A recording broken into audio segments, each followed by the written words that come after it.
The man's name was Tom, a traveling salesman passing through a rural area on his way to the next city. He hadn't planned on stopping, but fatigue crept in, and when he saw the sign for Silent Oaks, he figured a night's rest wouldn't hurt. The town was small, nestled between towering pines, with rows of quaint houses lining the narrow streets. The fading sunlight bathed everything in a pale orange glow as Tom pulled into the town's only inn. The innkeeper, an elderly woman with silver hair tied into a tight bun, greeted him. Her voice was soft, barely above a whisper, as she handed him the room key. "Room's ready, dear. You'll want to be indoors after dark. Town gets quiet," she said, her eyes darting to the window as the sun sank lower behind the hills. Tom shrugged it off. He assumed small towns had their quirks. After grabbing a bite at the nearby diner, he noticed something odd. The customers barely spoke, only nodding and whispering as they exchanged glances. The waitress, a young woman, placed his order in front of him without a word.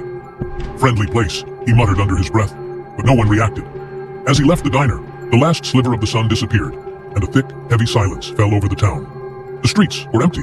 Every house had its lights off, curtains drawn tightly. Not a soul moved. The quiet was suffocating, and Tom felt a sudden unease. The wind howled, sending a chill down his spine. Back in his room, Tom tossed and turned, unable to sleep. The eerie silence pressed against the walls like a living thing. Around midnight, he heard it. A low, guttural growl, distant but unmistakable. He shot up in bed, heart pounding.